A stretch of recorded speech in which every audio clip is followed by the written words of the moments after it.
Kia ora and hello everyone. I'm Evie O'Brien, and on behalf of the Atlantic Institute and the Atlantic Fellows community, I'm delighted and honoured to briefly welcome you to this webinar in our COVID-19 series. Welcome back, welcome to new Atlantic Fellows staff, and special welcome to our Obama Fellows, Roddenberry Fellows, Schmidt Science Fellows. Also, a special shout out to Meg, who's the Executive Director for the Roddenberry Fellows. Hi, Meg. Today is an intimate group in the absence of our Rhodes Scholars and alumni who unfortunately aren't able to join us today. We'd also like to acknowledge our speakers, Jason, Crystal, Gillard. Thank you for honouring this community with your insights and wisdom. Even though the pandemic is now no longer a leading news story globally as the world shifts arguably into a space of pandemic fatigue and impatience, as always, we would like to begin today's webinar by asking us to take a few seconds to acknowledge those who have lost their lives to this terrible disease.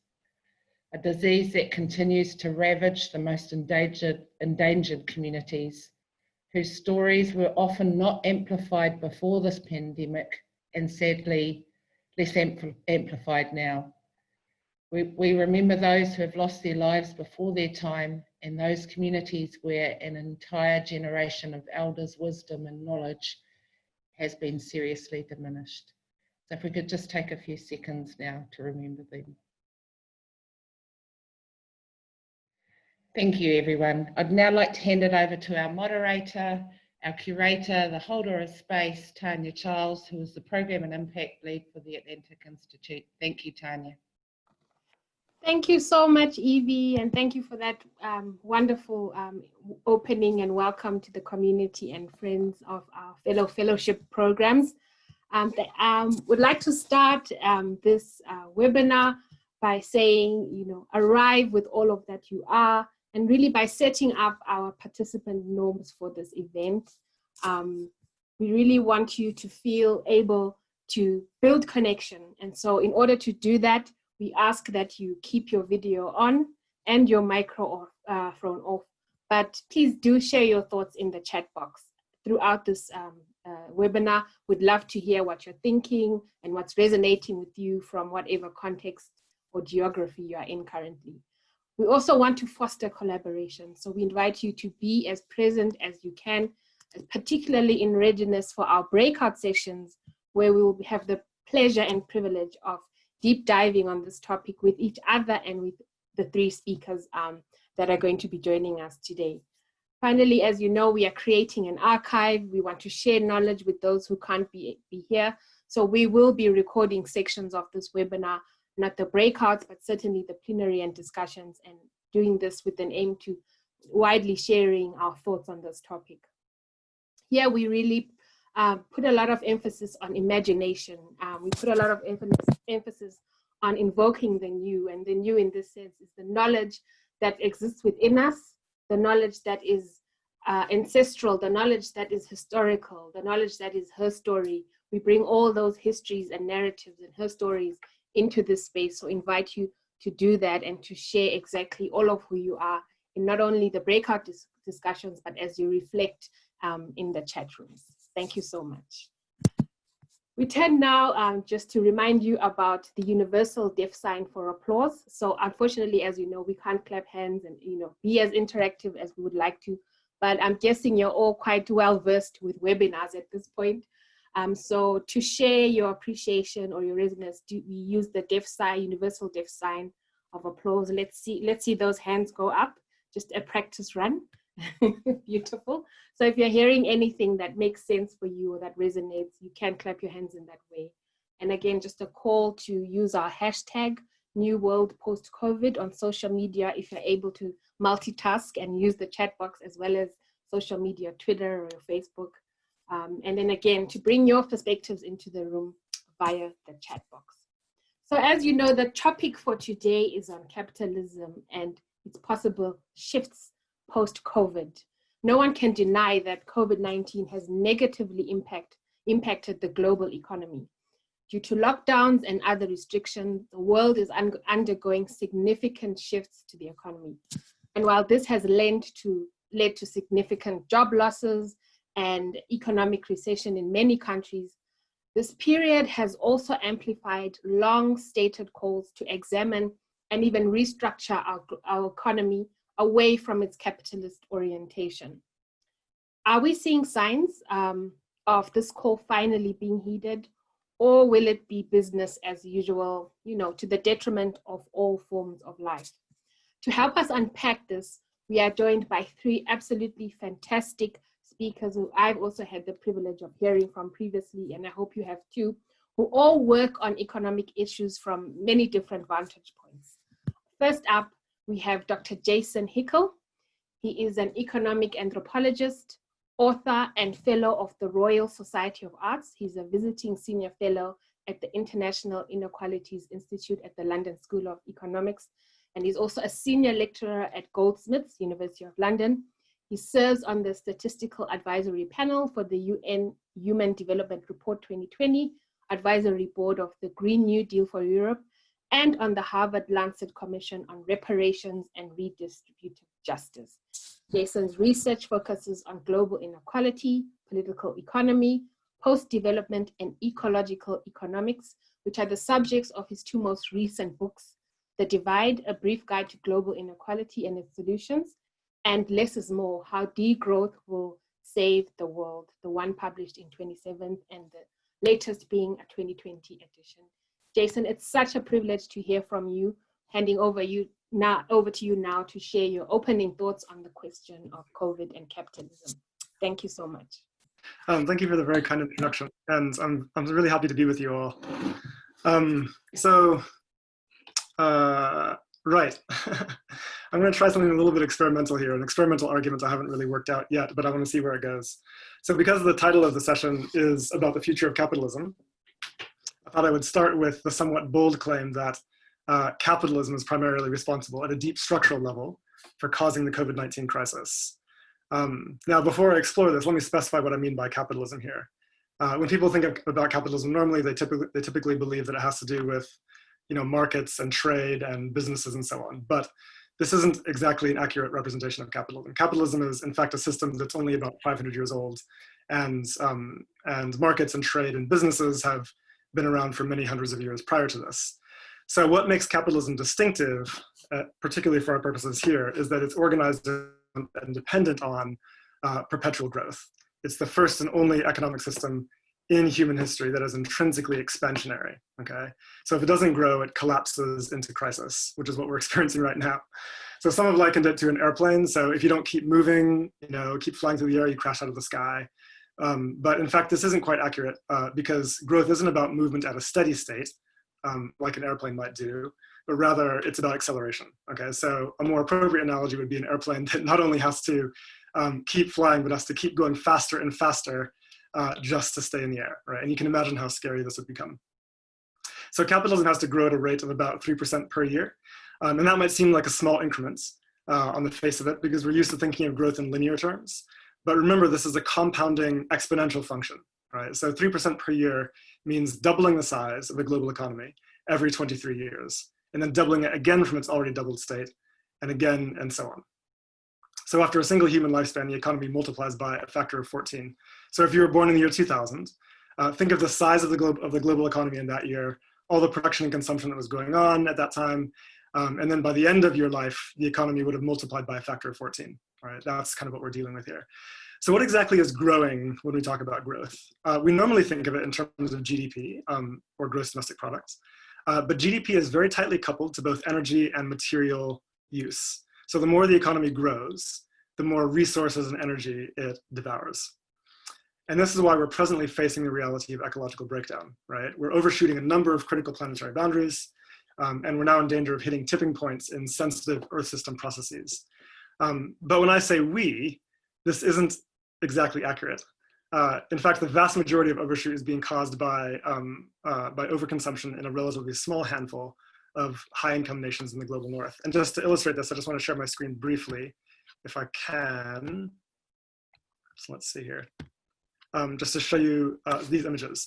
So on the left here, what we have is what we call global material footprint, which is a metric that that tallies up the weight of all of the stuff that's extracted and produced and consumed in the economy every year. Everything from plastics to metals to minerals to timber to fish, everything, right? The red line, which is 50 billion tons per year, is what scientists consider to be a sustainable level. You can see we breached that at the very end of the 1990s, and it's been just rising crazily since then. On the right-hand side, you can see the relationship between GDP and material footprint, very closely related. For a while, there was some speculation that there would be a kind of decoupling between GDP and material use as economies became more efficient and more technologically advanced and shifted to services and so on. But in fact, we haven't seen that. We've seen the opposite, where material use is actually rising at a faster rate than GDP. There's been a rematerialization of the global economy. Okay, and we can discuss why that is later if you want to. But just briefly here, this image here shows how it breaks down by income group in terms of countries. What you can see is that low income and lower middle income countries consume very little. This is in per capita terms, you know, around 2 to 5 tons per capita at most. High income nations are in the region of 28 tons of stuff per capita. Countries like the US and Australia are in the region of 35, right? So overshooting the boundary by a factor of 4 or 5 or more. Now, crucially, the consequences of this hit the global South disproportionately. And the reason is because high-income nations aren't appropriating materials from their own territory. They're relying on a net appropriation of materials from the global South, equivalent to about 10.1 billion tons per year in 2015, which is equivalent to roughly 50% of their total consumption. So that's an extraordinary amount of appropriation from the South. And so the impacts of overconsumption in the North are effectively outsourced to the global South, right? I'm gonna, let's see if I can, okay, great. So why is this happening? The reason is because in order for capital to maintain an ever-growing rate of surplus accumulation has to find cheap nature, right? So in other words, places where extraction can be done for cheap. So during the colonial period, cheap nature was forcibly taken from the colonies, you know, cotton, sugar, rubber, silver, everything. And something similar is continuing to happen today. So for instance, structural adjustment programs imposed by the World Bank and the IMF might force global South countries to deregulate environmental protections in order to make extraction easier and cheaper for multinational companies, right? So as a result, what we're seeing is massive incursions into the ecosystems of global South countries on a scale never before seen. And this is clear in the case of Brazil with the deforestation of the Amazon for beef farming, in Indonesia for palm oil, in Nigeria for petroleum, in Bolivia for lithium, et cetera, et cetera. But perhaps nowhere has this happened with more speed than in China, right? Which has undergone phenomenal environmental change over the past couple of decades, largely in response to Western demand for resources and materials. And this is where novel zoonoses like the coronavirus come from. Capital's growth imperative is destabilizing ecosystems and releasing dangerous viruses into our communities. And this has to stop. And there are many organizations, including the UN, that have been calling for an end to these ecological incursions. But here's my point. As long as capitalism requires perpetual growth, this is difficult, if not impossible to achieve, right? You can't just call for it to stop and expect that's going to work. We need to target the root cause of the problem, which is the growth imperative, right? So before I get there, let's recognize there's another front on which we can see the relationship between COVID-19 and growthism playing out. And that has to do with the political response to the crisis. So politicians in the West clearly failed to respond effectively to the virus because they were worried that doing so might slow down the economy. And that cannot be allowed to happen, right? So this is particularly evident in the US and UK, where it became clear that the governments were initially willing to sacrifice people's health in the name of maintaining growth. But of course, there was also a second problem, which is namely that health systems that have been either partially or fully privatized in the name of growth have had an extraordinarily difficult time coping with this crisis. This is obvious in the US, of course, but it's also clear in the UK, where the internal marketization of the NHS has fragmented the system and made it virtually impossible to mount a coherent policy response. So now we have private corporations like Serco running the test and trace system, which is obviously a total shambles. But something similar is happening in the global South, right? So take Ecuador, for example. When the virus hit Ecuador, it devastated the country. Bodies were literally piling up in the streets. And the reason was because Ecuador's public health system has been almost completely dismantled under structural adjustment programs over the past few decades, imposed in the name of growth, right? Okay, now there's a final piece to this puzzle. we're now in a position where economies around the world have crashed and governments are scrambling to get growth going again. Now, the problem is that analysts are worried that this push for growth will compromise countries' ability to meet their ecological targets, right? So let's focus on climate change just for a moment. We know what we need to do is we need to achieve a rapid transition to renewable energy. Now, in high-income nations, this has to happen much faster than the rest of the world. The global target is 0 emissions by 2050. In high-income nations, given the fact that they have contributed the overwhelming majority of historical emissions, it has to be much sooner than that, okay? So 2030 or 2035, according to scientists. Can this be achieved? The answer is yes, but scientists are clear that it can't be done while growing the economy at the same time. Why? Because more growth means more energy demands, and more energy demands makes it all the more difficult to roll out sufficient renewable capacity to cover it in the short time that we have left, right? So in other words, the more we grow, the more difficult it is for us to meet this goal. So what do we do? Well, the first step is to realize that we can in fact accomplish a full economic recovery without needing any additional growth at all, okay? Now this might sound strange because we're used to equating recovery with growth. In fact, that's basically the definition of recovery, but we could choose to solve it more directly. And what would that look like? The first step would be to abandon GDP growth as the primary measure of economic progress and focus instead on what we actually want to achieve, right? High employment, decent wages, good public health, ecological stability, renewable energy, whatever it might be. Target these things directly instead of growing the whole economy indiscriminately and just hoping it will magically yield these results, right? It virtually never does. So in other words, organize the economy around human well-being and ecological stability rather than around growth and capital accumulation, okay? Now, the problem right now is not that GDP is down from previous years. The problem is that people don't have the livelihoods they need. Unemployment is high because many industries have slowed down in response to slowing demand. Normally, we solve that problem by doing everything possible to stimulate more growth so as to create jobs, but we could solve it more directly. So shorten the working week, for example.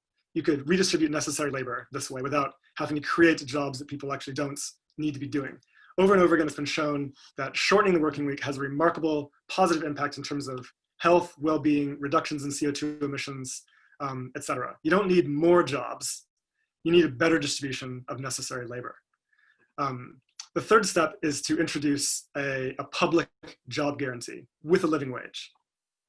So this could be centrally funded either through taxation on the wealthy, which clearly needs to be happening, or with something like people's quantitative easing, through modern monetary theory. So this would be locally organized in terms of the work being pegged to community needs, right? Whether that be, care, producing solar panels, retrofitting houses, regenerating, farmland, et cetera, et cetera. We have a discourse already on essential services now because of COVID. We can build on that to organize necessary labor around what our communities actually need, right? Pegging a job guarantee to a living wage would also raise wages across the board in the private sector, which would shift income effectively from capital to labor. And this brings me to the key point, which is the key to solving this recession, this crisis, is to reduce inequality. High-income nations don't actually need more GDP. The problem is not a deficit of GDP. The problem is the income is all captured at the top. So the richest 5% right now capture nearly half of global GDP. Think about that. Half of our economy's output is done entirely to make rich people richer. That is madness in ecological terms. So the key principle here is that we can solve our social problems right now simply by sharing what we already have more fairly, rather than plundering the planet for more, right? So for example, take the USA, right? Their per capita income right now, in terms of GDP per capita, is $60,000, okay? Now, take Portugal. Its per capita GDP is about $20,000, right? Now, Portugal, despite having, 60–80% less than the USA, achieves higher life expectancy and better social indicators across the board, right? How do they do it? They do it by distributing income more fairly and by investing in universal public goods, right? Over and over again, that's clearly what generates the social outcomes that we're actually aiming for. So the question becomes, does the USA and other high-income nations actually need more GDP or simply a fair distribution of existing income? That's what we need to be calling for. And the final point I want to make here is simply to say that we need significant debt cancellation in the system, right? Debts come with compound interest, and that is a major driver of the growth imperative. And one of the reasons that, across the global South right now, countries are scrambling to try to get growth going again, et cetera, et cetera. Now, there have been some movements towards debt forgiveness. Like, what is it? The G20 came up with a plan to cancel, $20 billion worth of debt in the global South. This doesn't come nearly far enough, right? We need in the region of $1 trillion to $2 trillion US dollars worth of debt canceled, suspended in the global South right now. So these are the kinds of policies we need to be calling for, I think.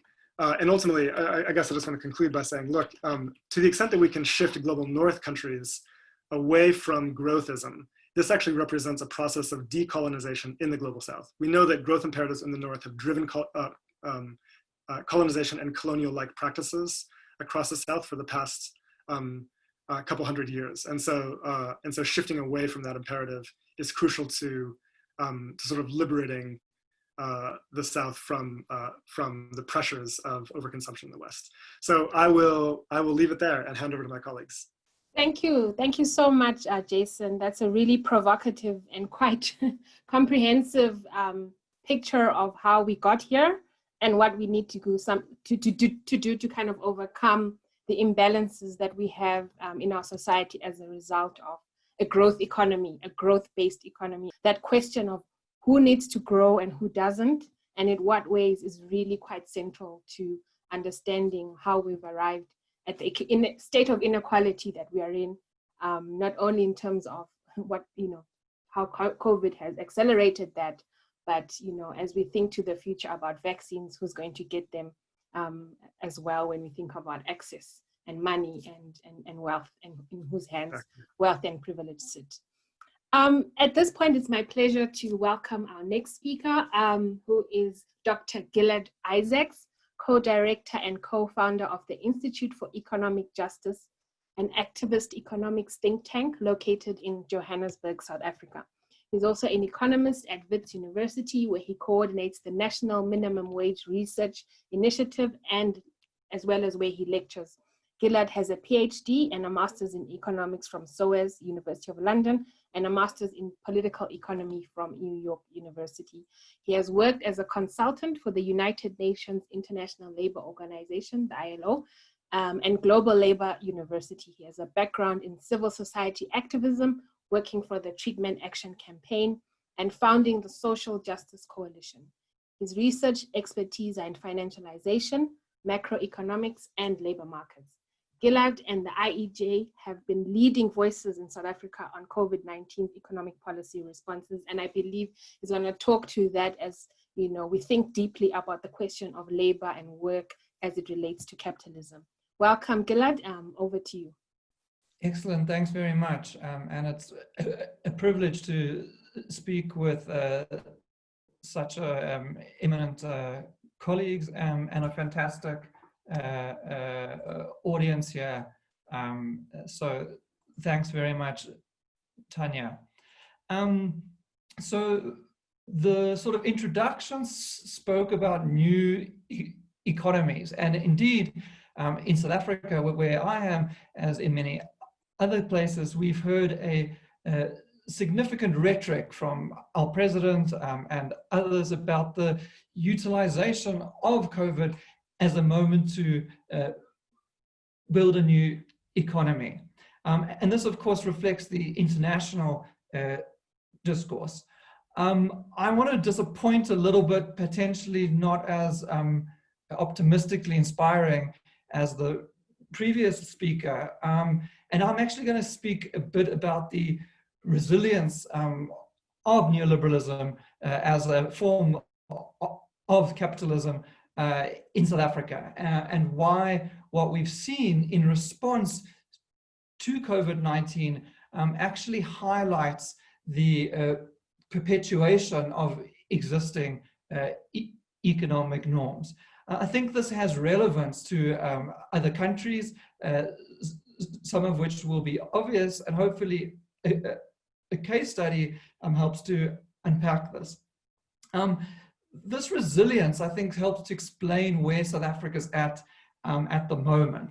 And just to give everyone a picture, we had an initial very hard lockdown from the end of March, one of the strictest globally.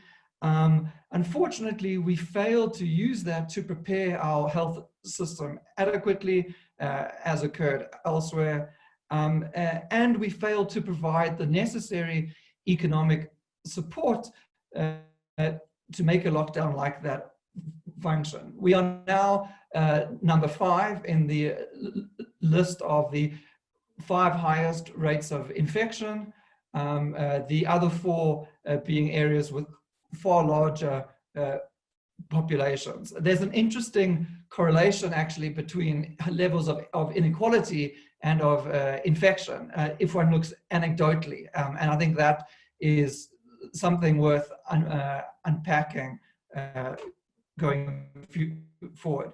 So I'm going to speak about 3 mutually reinforcing facets of South African neoliberalism and how they have influenced the response to COVID-19. And it's important to emphasize that they are mutually reinforcing.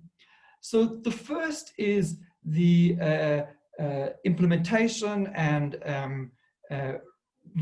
resilience of macroeconomic orthodoxy in South Africa.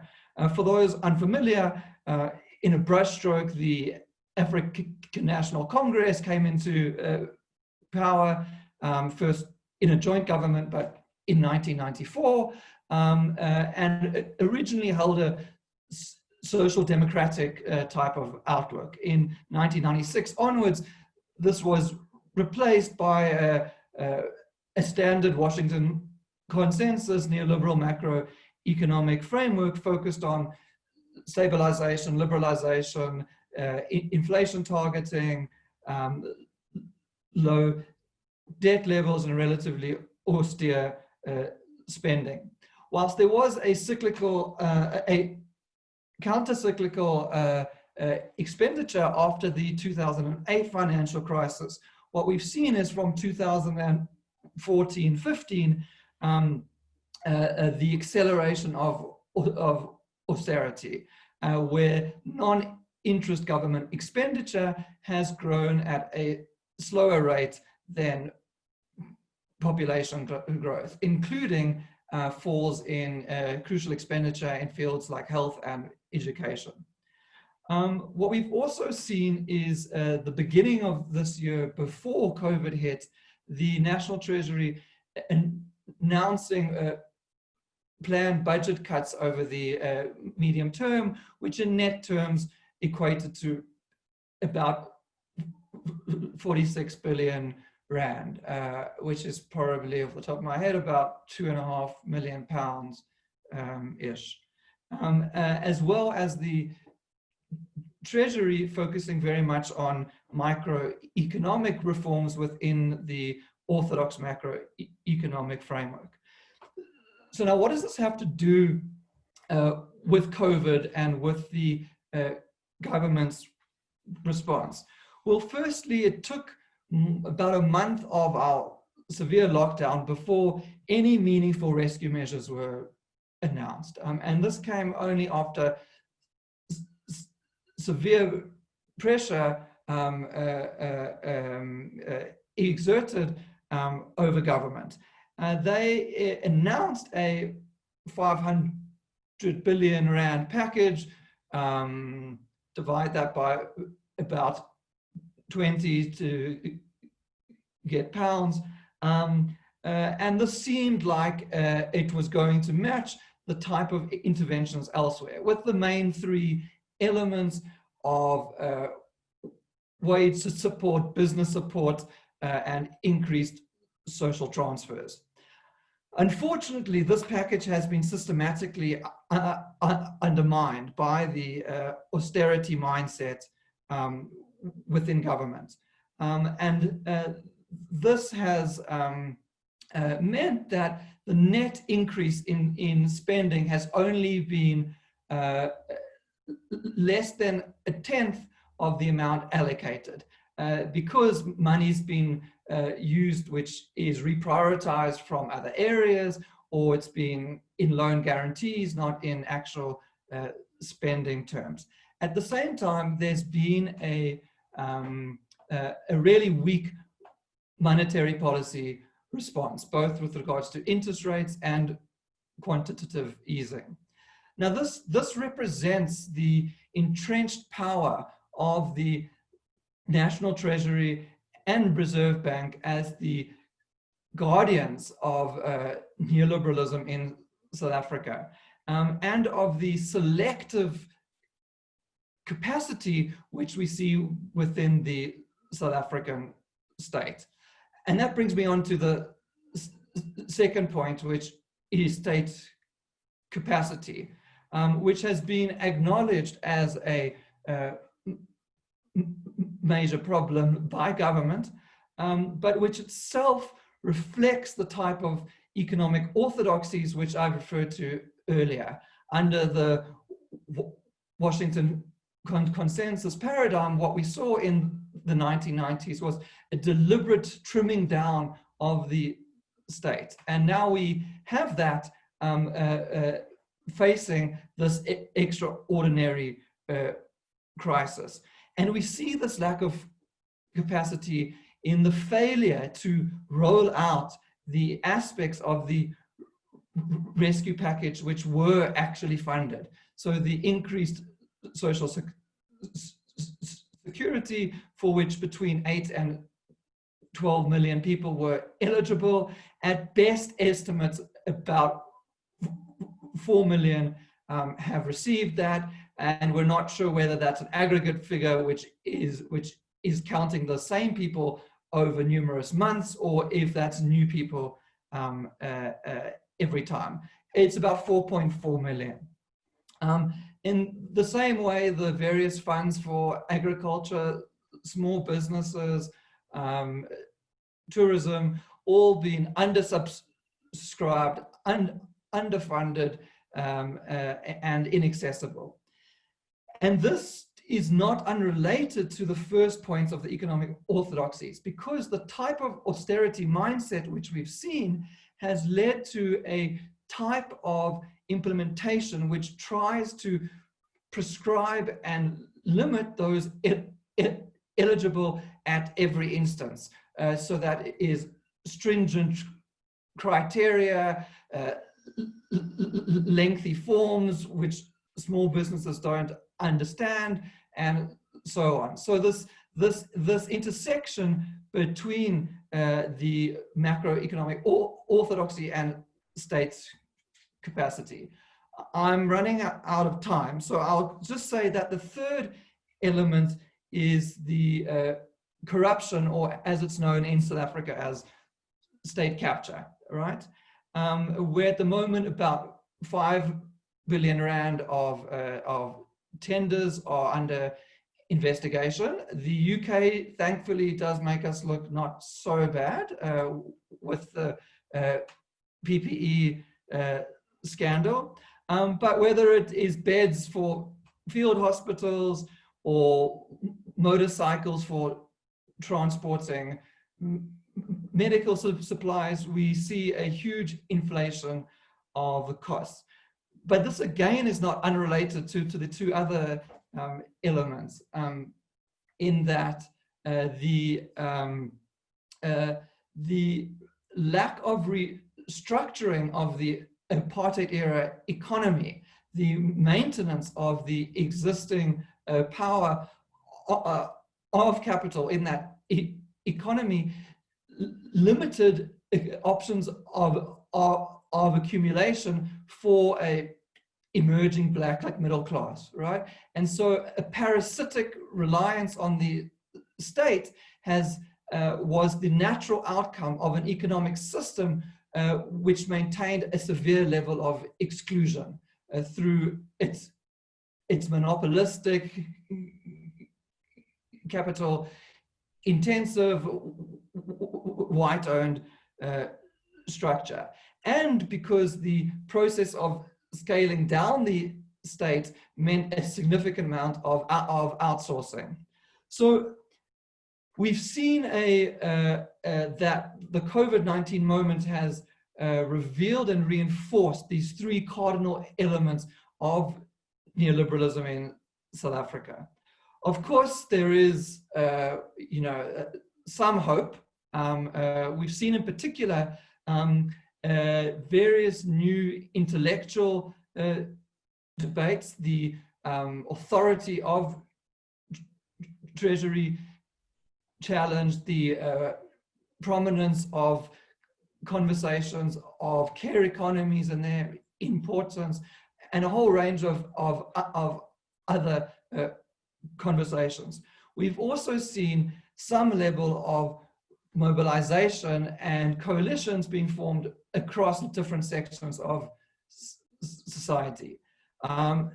Nevertheless, the ability to achieve the kinds of systemic changes which Jason's mentioned mean an acute understanding of the resilience of neoliberalism, both in South Africa and elsewhere, so that we can develop mobilization strategies which account for these intersecting manners of maintaining the status quo. Thanks very much. Thank you so much, Gilad, for those provocations. I mean, it really is, what I heard that's really powerful me is the austerity mindset. And I think we, as you said, are feeling that not only in South Africa, but in the UK and in many parts of the world where, as you so clearly outlined, the measures that are being offered are limited, stringent, and lengthy. And in fact, that whatever the needs of the populations or citizens are being outsourced in ways that are corrupt and don't yield the protections that we need in this time. And as you clearly charted, these are linked to neoliberal policies and sentiments where privatization, outsourcing are at the center of state action. So thank you for that, for that mapping. It really is something to think about. At this point, I'd like to introduce Crystal Sibioni, who's going to bring a feminist perspective much more largely into this debate. Crystal Sibioni is the director of NAWI, Afrofem Macroeconomics Collective, and an Atlantic Fellow for Social Economic Equity, the program that I hail from.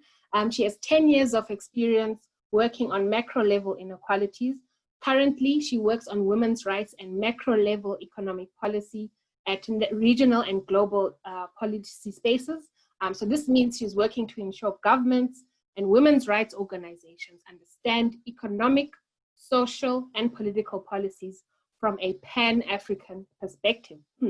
She champions for women at all levels to be able to influence macroeconomic policy decision-making, and therefore gives a balance of power within these platforms and processes. So, as a feminist myself, I'm particularly excited to hear these contributions. So welcome, Crystal, over to you.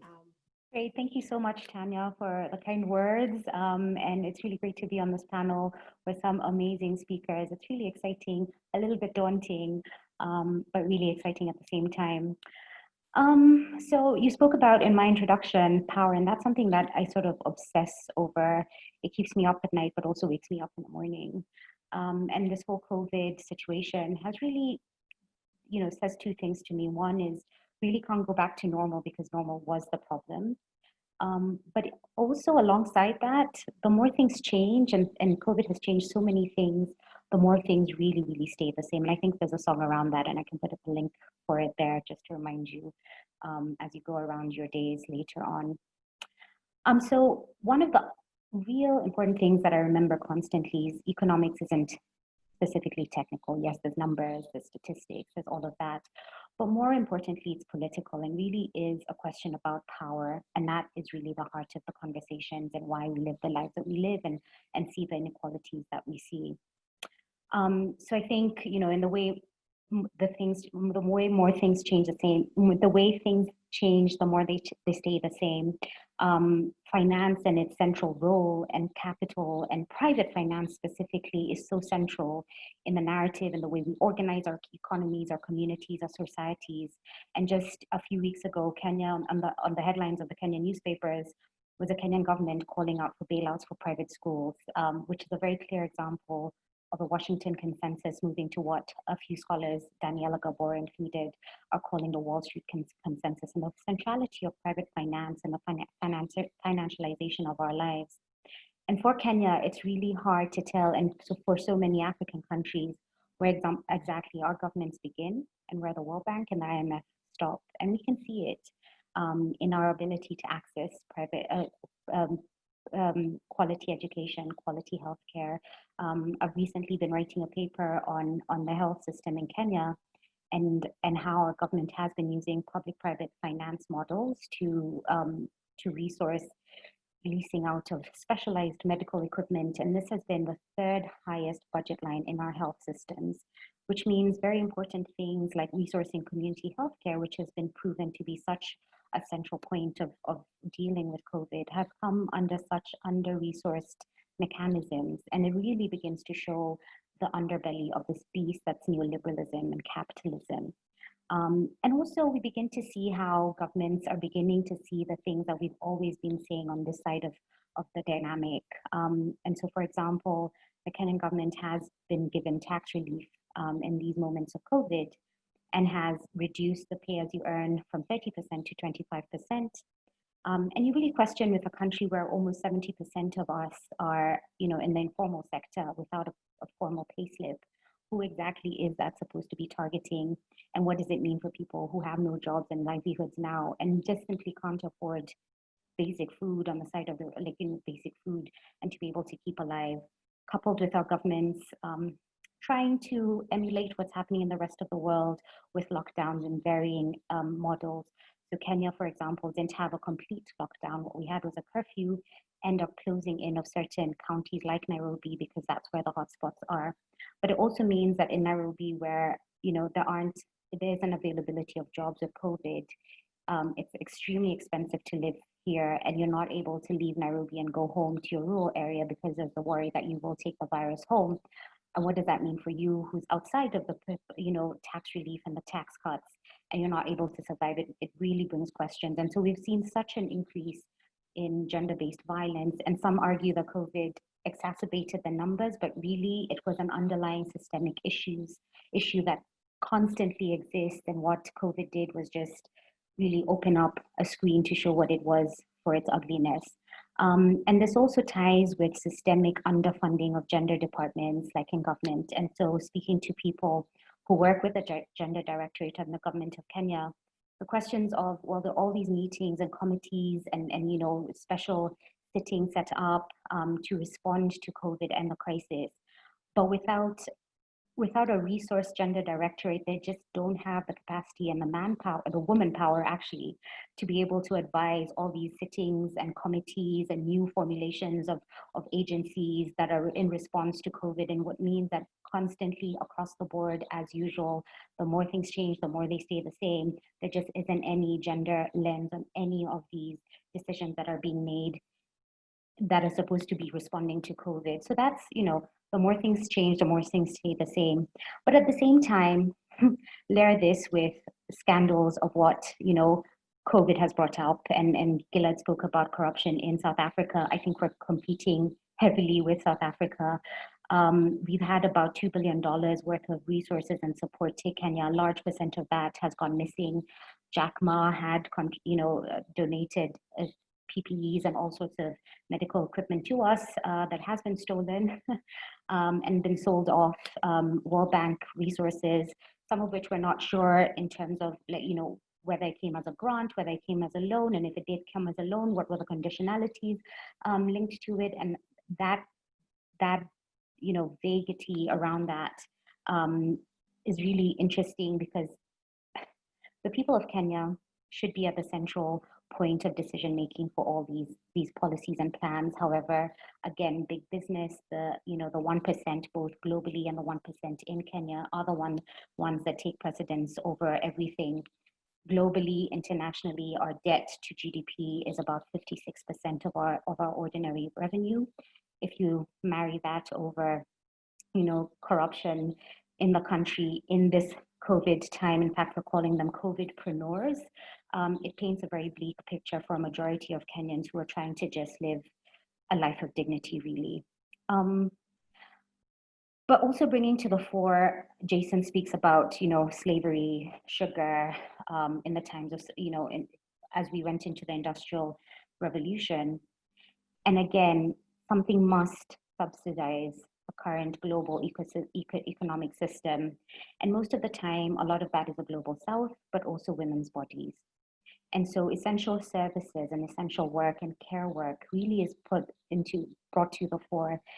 And Tanya asked me to think about, anything positive that has come out. And I think something positive is that care work as an issue, after making so much noise for so many years. The other day I was reading a book by Dawn, published in 1985.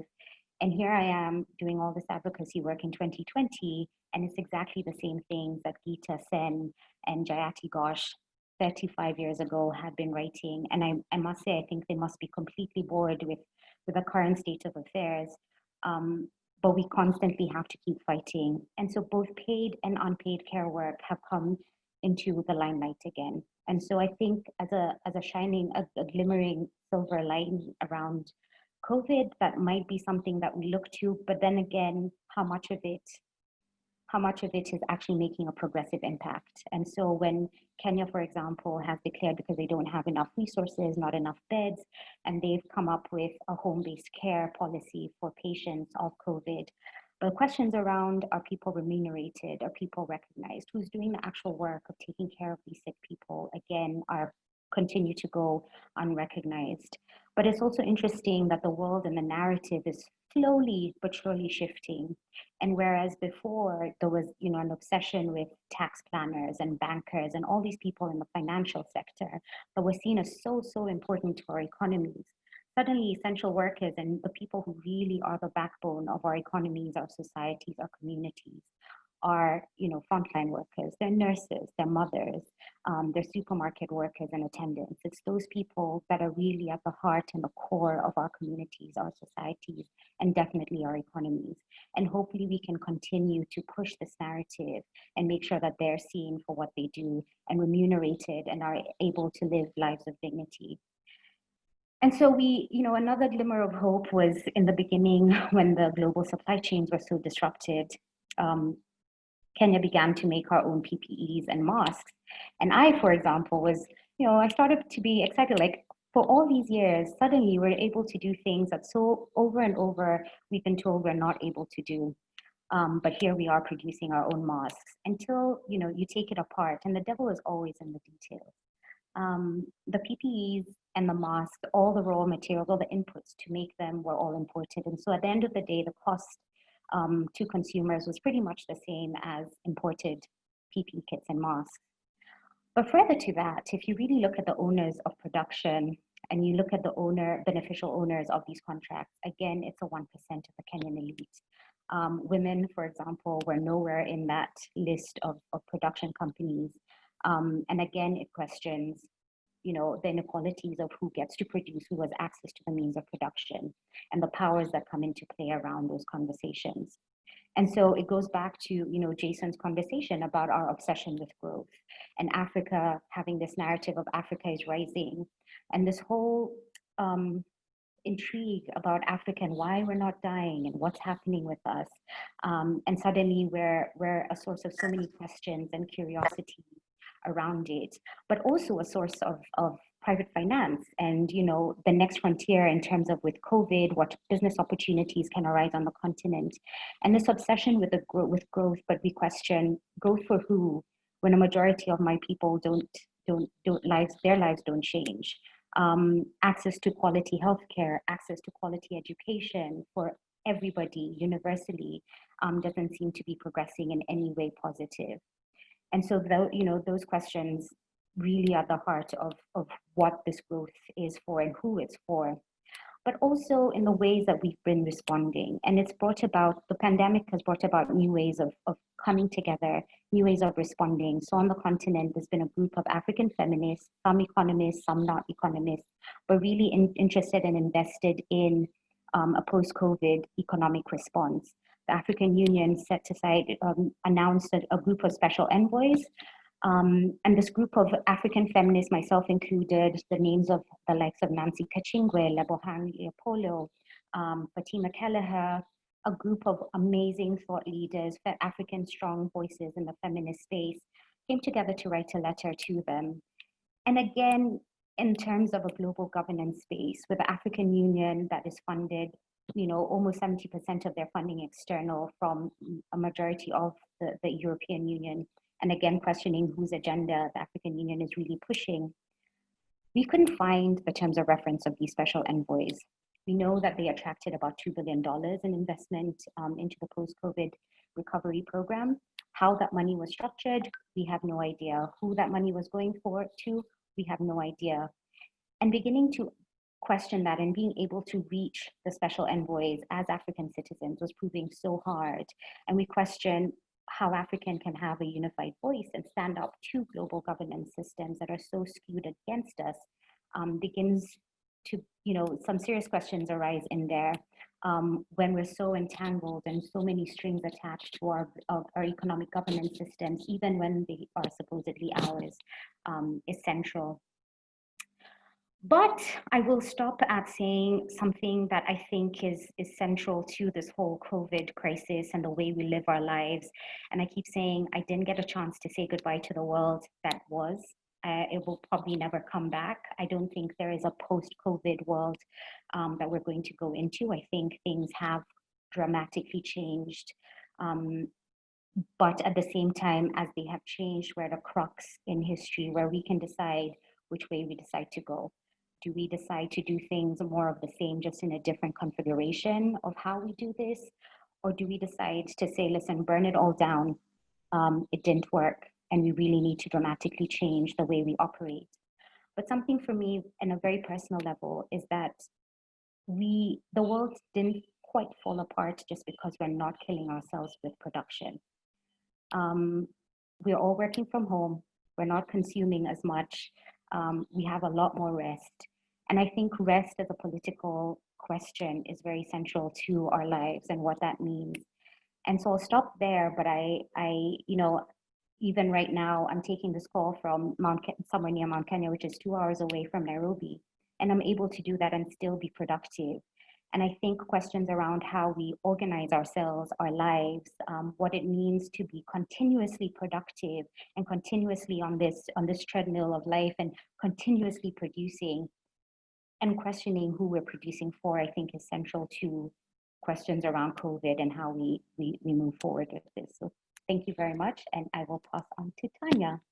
Thank you, Crystal. It is quite powerful of you to end on the whole question of productive.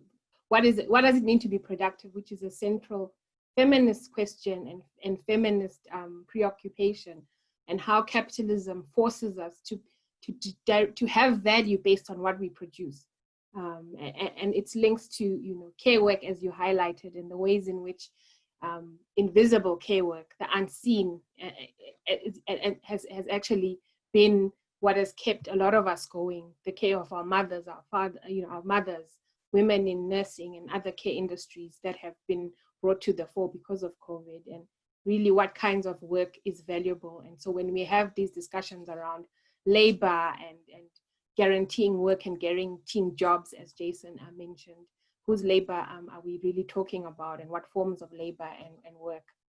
So thank you so much for that very comprehensive reflection on what's happening in Africa in terms of women's voices around economic policies and development. And I'd like to ask Natasha to officially close and thank our speakers and everyone for being here today. Thank you, Tanya. And I won't aim to synthesize and bring all of those disparate strands into one, but what a rich and exciting dialogue we've had. It was great to hear both decoding and diagnosis today and exploration towards next stages. both deconstruction and reconstruction of meaning, reconceptualizing how we see the problem we're seeking to solve and measuring the progress towards the aims that we're collectively creating through our imagining. We may already be seeing the signs of a revision of what's deemed acceptable and successful, and what it looks like for us to be acceptable and successful, both as individual countries and globally. Shifting from consumption. So how much of this, I wonder, is reimagining? How much is noticing and connecting what is already emerging, and consolidating in solidarity those threads together to shift the policy, to face the challenge of fragmented solutions, and to create a macro narrative that we can find our place in. So thank you to Jason, to Gilad and Crystal. Thank you to all of you who showed up and explored this deeply together. I'd like to remind you that there will be an exit poll at the end of this, and that we continue the conversation with a shift of focus on September the 17th between 7 and 9 p.m. British Summer Time, and with a conversation focusing on vaccine development, distribution and justice. So thank you very much. I'm not sure if, thank you, David. So thank you very much for joining us. We hope to see you at another webinar soon. Please answer the exit poll if you get a chance. Thank you. Thank you, Natasha. And yeah, really great to have those final thoughts from you. If we could stop the screen share, I think our slide is ready. So as soon as if you can, I don't know if it's going to work with the poll screen up, but we're hoping the puppy would make it into the little dog, Gilad's little dog Engels would make a feature, but maybe in the continued version. But thank you so much for sharing. This is amazing.